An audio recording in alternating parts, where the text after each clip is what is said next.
আজকে তোমাদের সাথে শেয়ার করব কলকাতা হাইপে থাকা খুবই একটা জনপ্রিয় দোকান, যেখানে কিন্তু পাওয়া যায় মাটন ঘুগনি। আর এটা হচ্ছে কিন্তু কুমারটুলিতে। এখানে কিন্তু প্রচুর লোকের ভিড় রয়েছে, সন্ধ্যা থেকে কিন্তু অনেক লোক ভিড় করে।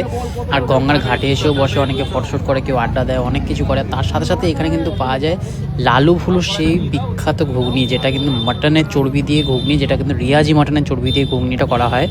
সেটাই টেস্ট করার জন্য আমরা চলে এসেছি কুমারটুলিতে সন্ধ্যেবেলা এখানে খাবো বলে। এখানে দেখো কীভাবে সার্ভ হচ্ছে, একটা জাস্ট থালার মধ্যে প্রায় 6-7টা প্লেটে কিন্তু শালপাতা প্লেটে ঘুগনিটা সার্ভ করা হচ্ছে। এখানে কিন্তু ঘুগনি প্রায় রেডি হয়ে গেছে, আর প্রচুর লোক এসে ভিড় করেছে, অর্ডার করেছে। ফার্স্টে আগে পেমেন্ট করে দিতে হয়, দামটা যদি বলে এই হলো সেই মাটনের চর্বি দেওয়া ঘুগনি। আর এটা কিন্তু এখন তো পুরো রেডি হয়নি, এটা কিন্তু এখন তো ফাইনাল টাচ দেওয়া বাকি রয়েছে।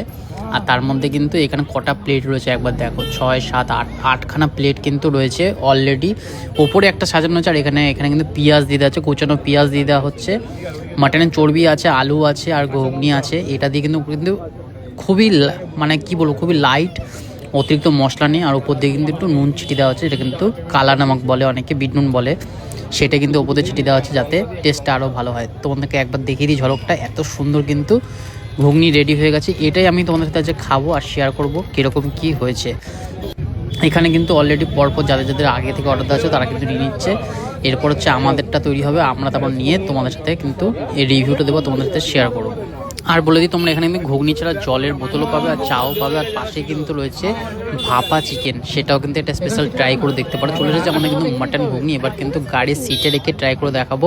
আর পাশে তোমাদের যদি দোকানটা একবার দেখায়, দোকানটা একবার জাস্ট দেখো এই সাইডে কতটা ভিড় হয়ে রয়েছে। এই সাইডে এখন তো প্রচুর লোক লাইনে দাঁড়িয়ে আছে কিন্তু এই ঘুগনি খাওয়ার জন্য, তাই জন্য আমরা এই সাইডে চলে এসেছি। স্পেশাল ঘুগনি কিন্তু মাটনের ফ্লেভার আমি কিন্তু পাচ্ছি না সেরকমভাবে, এটা টক ফ্লেভার রয়েছে। এটা কি মাটনের আদৌ? অনেক বড় বড় আলু রয়েছে, পেঁয়াজ রয়েছে,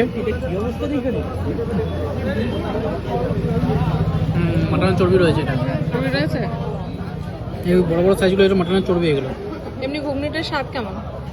মোটামুটি একটু টাইট হলে মানে ভালো হতো, একটু ঝোলা বেশি হয়ে গেছে, ঝোল বেশি হয়ে গেছে। বিশাল ভিড়, সানডে বলে কথা। এই চর্বিগুলো বিশাল বড় বড় হয়, দেখো চর্বিটাকে দেখে চর্বি। বাসাতে তো মানে আরো বেটার ছিল, বাসাতে যে ঘুগনিটা খেয়েছিলাম ওটা আরো বেটার ছিল। ওতে তো চর্বি ভরে ভরে দিয়েছিল। কেমন লাগছে তোমার?